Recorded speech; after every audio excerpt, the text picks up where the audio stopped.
मोहतरम कायद मियां मोहम्मद नवाज शरीफ साहब, मोहतरम राजा जफरुल हक साहब, चीफ ऑर्गेनाइजर और सीनियर वाइस प्रेसिडेंट PMLN, मोहतरमा, मैं हमेशा अपनी भतीजी को गुड़िया कहता हूँ और मेरे लिए तो बेचारी ये गुड़िया है बेटी। और मरियम नवाज शरीफ साहिबा, पंजाब, बलूचिस्तान, सिंध और KP, आज़ाद कश्मीर और गिलगित बल्तिस्तान के सदूर जनरल सेक्रेटरी और ज़ोमा जनरल सेक्रेटरी पाकिस्तान मुस्लिम लीग नून जनाब एहसन इकबाल साहब, और पंडाल में बैठे हुए मेरे अजीम बुजुर्गों, भाइयों, बहनों और नवाज शरीफ के शाहीनों, अस्सलाम वालेकुम। आज मैं अपनी बात मुख्तर रखूंगा क्योंकि मेरी एक मीटिंग है, लेकिन चंद बातें आपसे दिल खोल के करना चाहता हूं। पहली बात तो यह है कि इस जनरल काउंसिल के इजलास को कई बार मैंने मुअख्खर कराया। हमारी जो मुद्दत थी वो पूरी हो चुकी थी, लेकिन मैं कोशिश करता रहा कि ये मुअख्खर हो जाए तावक्ते के कायदे मोहतरम मियां मोहम्मद नवाज शरीफ खुद अल्लाह ताला के फजल करम से पाकिस्तान तशरीफ लाएं और मैं ये अमानत उनके हवाले कर दूं। मैं लेकिन बास नागुज़ीर वजूहात की बिना पर ऐसा ना हो सका, तो अब इलेक्शन कमीशन की तलवार लटक रही थी, इसलिए आज ये इंतखाब कराया गया। मैं आपका बेहद मशकूर हूं, दिल की गहराइयों से शुक्रिया अदा करता हूं कि आपने मुझ नाचीज और मेरे साथियों को आपने मुतफक्का तौर पर आपने मुंतखब करवाया। लेकिन एक बात मैं कहना चाहता हूं कि ये पग जो आपने मेरे सर पर दोबारा पहनाई है, ये नवाज शरीफ की अमानत है। वो जिस दिन आएगा इंशाअल्लाह ये अमानत आप और मैं उनको हवाले कर देंगे। मेरे बुजुर्गों, भाइयों और नौजवान साथियों और बहनों, मैं ये कहना चाहता हूं कि मरियम नवाज शरीफ ने जब से चीफ ऑर्गेनाइजर का ओहदा संभाला, ये बेटी दिन रात मेहनत कर रही है, दिन रात बाद मुखालिफ का मुकाबला कर रही है। आज तो हुकूमत में हम हैं, एक कोलिशन हुकूमत, वो अल्हम्दुलिल्लाह जिस तरीके से हम सब मिलकर चला रहे हैं वो अलहदा दास्तान है, लेकिन करिया करिया हर जगह मरियम नवाज पहुंच रही है। और मैं समझता हूं कि ये एक बड़ी बाहिम्मत बच्ची है और मुझे पूरी उम्मीद है कि इस मुल्क के अंदर जो इस वक्त जो हमारी पॉपुलेशन है उसमें 60% नौजवान नस्ल से उनका ताल्लुक है। 15 साल से लेकर 30 साल तक इस कौम को नवाज शरीफ की क़यादत में इंशाअल्लाह अब मुस्लिम लीग नून में नौजवान लीडरशिप की जरूरत है। नवाज शरीफ इंशाअल्लाह आप देखेंगे कि जब वो पाकिस्तान अल्लाह ताला के फजल करम से आएंगे तो पाकिस्तान में सियासी नक्शा बदल जाएगा। और मैं आपको एक और बात बताना चाहता हूं कि अगले नवाज शरीफ मेमार है पाकिस्तान की तरक्की का। नवाज शरीफ ने 20-20 घंटे के बिजली के अंधेरे खत्म किए। नवाज शरीफ ने जगह जगह मोटरवेज बनाई।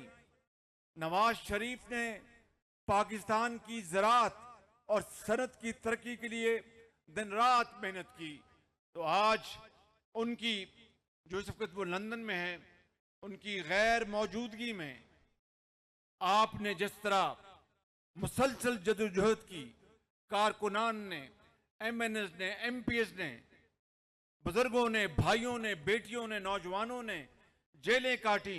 क़यादत ने अगर जेलें काटी इसलिए कि उन्होंने आपका हौसला देखा, आपको देखा कि कारकुनान चट्टान की तरह नवाज शरीफ के साथ खड़े हैं, और फिर क़यादत ने जिस तरह जेलें काटी सब आपके सामने है। हमने जिस हालात में ये इक़्तिदार संभाला, ये बहुत बड़ी जिम्मेदारी है। कांटों की, ये फूलों की सेज नहीं, कांटों की माला है।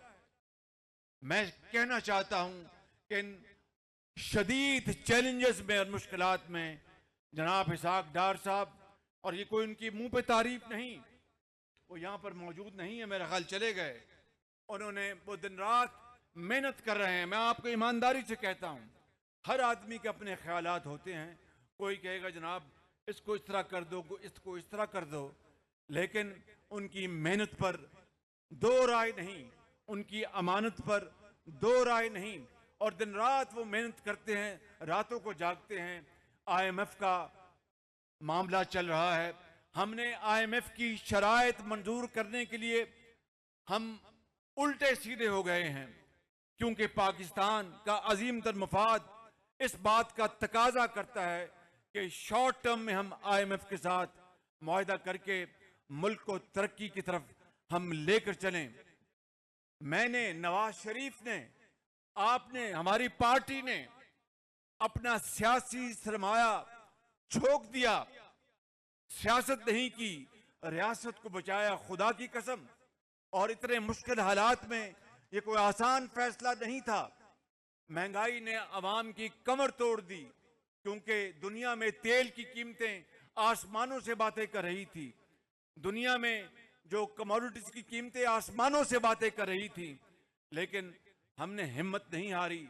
नवाज शरीफ की क़यादत में ये कोलिशन गवर्नमेंट के ज़ोमा ने मिलकर फैसला किया कि हम इंशाअल्लाह इन सख्त हालात का मुकाबला करेंगे। और आपने देखा बजट में गरीब आदमी के लिए इन तमाम तर शदीद माली मुश्किलात के बावजूद बजट में आम आदमी को, सरकारी मुलाजिम को 35% और 30% तनख्वाहों में इजाफा दिया गया, और उनकी जो पेंशन है 17% इजाफा दिया गया। इन हालात में ये एक बहुत बड़ा एक फैसला था जो हमने किया। IMF से आज भी हमारे सींग फंसे हुए हैं, दिन रात कोशिश हो रही है। आप दुआ करें इंशाअल्लाह कि हम इसमें से निकल जाएंगे। और ये बड़ी जरी कौम है, मैं बताना चाहता हूँ, ये बड़ी जरी कौम है, इसमें बड़ी हिम्मत है। बड़े बड़े इम्तिहान आपने, आपके बुजुर्गों ने उससे गुजरे हैं, तूफानों से गुजरे हैं। इंशाअल्लाह पाकिस्तान न सिर्फ कायम दायम रहेगा बल्कि तरक्की के रास्ते पर गामजन होगा। और आज मैं अल्लाह ताला से बड़े इनकिसारी से दुआ करता हूँ कि नवाज शरीफ आए, अगला इंतखाब लड़ें और चौथी मरतबा पाकिस्तान का वजीर आजम बने, और मैं उनका एक सिपाही बनकर उनकी खिदमत करूंगा, मुल्क की खिदमत करूंगा। और इंशाअल्लाह वो मेमार है पाकिस्तान का, वो पाकिस्तान की किस्मत बदलेगा नवाज शरीफ, मेरा ये ईमान है। और जो लोग इसहाक डार साहब की मेहनत, उनकी टांगे खींचने के लिए जिस तरह बातें कर रहे हैं पार्टी के अंदर, उनको पार्टी बनाने का कोई हक नहीं है, बिल्कुल उनको पार्टी बनाने का कोई हक नहीं। कि जनाब दिन रात मेहनत हो रही है, पागलों की तरह सेहत उन्होंने अपनी खराब कर ली, और उनके ऊपर बातें की जाए, ताने कैसे। अभी मैं कल मैं बाकू अजरबैजान से होके आया हूं, और उनके साथ सस्ती गैस का मुआहदा करके आए हैं। रूस से तेल, सस्ता तेल आया है। भाई रूस से तेल, मैं पूछता हूं इस झूठे इंसान से जो दिन रात साइफा और अमेरिका और इंपोर्टेड हुकूमत की गर्दान कर रहा था, हत्ता के ये जहर अवाम में, उनके दिलों में, उनके जहनों में घोल दिया कि जनाब ये इंपोर्टेड हुकूमत है। अगर ये बात थी तो रूस से फिर तेल सस्ता पाकिस्तान किस तरह आ गया? ये बजाते खुद एक बहुत बड़ा नाटेदार थप्पड़ उसके झूठ के ऊपर। मैं समझता हूं कि 6 महीने 8 महीने जिस तरह उसने कौम को बरगलाया, ये एक हकीकत काफी है उसके झूठ को झूठ साबित करने के लिए। इसी तरीके से हमने अल्हम्दुलिल्लाह कल अजरबैजान के साथ हमने मुआहिदा किया और उनके सदर ने कहा कि हम पाकिस्तान हमारा बरादर मुल्क है और उसके लिए हम इंशाअल्लाह हर तरह से तैयार हैं।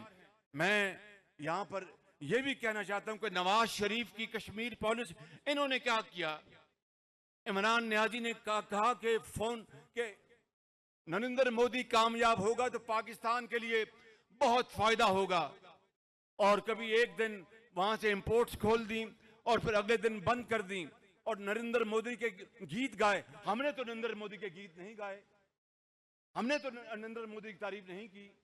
मैं समझता हूं कि नवाज शरीफ ने एक कश्मीर के बारे में बड़ी एक मौजू और जामे और बहुत ताकतवर पॉलिसी बनाई थी और न्यूयॉर्क में उन्होंने बड़ी भरपूर तकरीर की थी। मैंने भी वहां पर नवाज शरीफ के नक्शे कदम पर वहां पर जाके तकरीर की। पाकिस्तान का बच्चा बच्चा कट मर सकता है, कश्मीर के ऊपर सौदा नहीं हो सकता, ये आप अच्छी तरह जान लें। मेरे बुजुर्गों, भाइयों और बहनों, मैं ज्यादा बात नहीं करना चाहता, ये कहना चाहता हूं कि आपको जरा परेशान नहीं होना। मुश्किलात हैं, जिंदगी में आती हैं, अल्लाह ताला हमारी मदद फरमाएगा इंशाअल्लाह, और इंशाअल्लाह हम इन मुश्किलात से निकलेंगे। और नवाज शरीफ की क़यादत में वही दौर आएगा जब पाकिस्तान के चप्पे चप्पे में अंधेरे नहीं बल्कि रोशनी थी, चप्पे चप्पे में सड़कें थी, फ्लाईओवर थे, मोटरवेज थी और पाकिस्तान तेजी के साथ तरक्की कर रहा था। मैं आप सबको मैं दिल की गहराइयों से मुबारकबाद पेश करता हूं कि आज आपने ये नौजवान क़यादत को मुंतखब किया, और मेरे जैसा अब मैं 72 साल को पहुंचने को हूं, मेरी ये दुआ है कि हमारी ज़िंदगी में नवाज शरीफ की क़यादत ये मुल्क कायद आज़म के रास्ते पर चल पड़े तो हमने अल्हम्दुलिल्लाह अपनी कमाई कर ली। अल्लाह ताला आपको हमेशा खुशरुखू रखे, आपको आबाद रखे। मेरे साथ नारा लगाएं, कायद आज़म, कायद आज़म।